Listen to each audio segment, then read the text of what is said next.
Hi guys, so for today's video ay magkakaroon tayo ng panibagong unboxing. Dating gawi, from scale 1 to 10, 1 is the lowest score and 10 is the highest score para sa maganda. So yung ating first plant ay itong aso.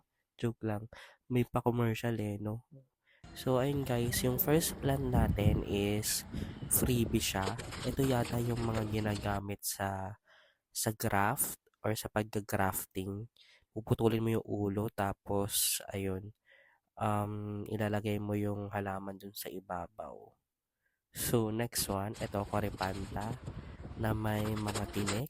Mura ko lang siya nabili kaya ayun, binili ko na. Ginarab ko na yung opportunity.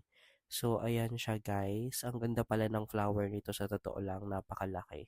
So, yung score natin dito ay 10/10. Tapos, dun sa free na plant, kung di ako nagkakamali, Blue Boy ang tawag. So, 10/10 na din. Tapos, ito yung ating pangalawang box. May mga pots dito and essential. Tapos, isang halaman. O, sinabi ko na ha. Ito, medyo disappointed ako dito kasi akala ko yung malabato yung mga itong black toppings na 'to. So, sand pala siya. Dapat ganito guys, oh. Ayan. So, ayan, kagaya niyan, yung sa mulberry, yung toppings niya, ganyan dapat kalalaki. Hindi yung pinong-pino, yung talagang buhangin talaga. So, disappointed ako. So, 5/10 siya. Kasi dun sa picture, parang, parang mga bato talaga na maliliit eh. Pero pagka na-receive mo, yung pala malabuhangin. Tapos ito, parang 15 pesos lang 'to, itong pot na 'to. So, binili ko siya parang inano lang niya, nagpa-promo.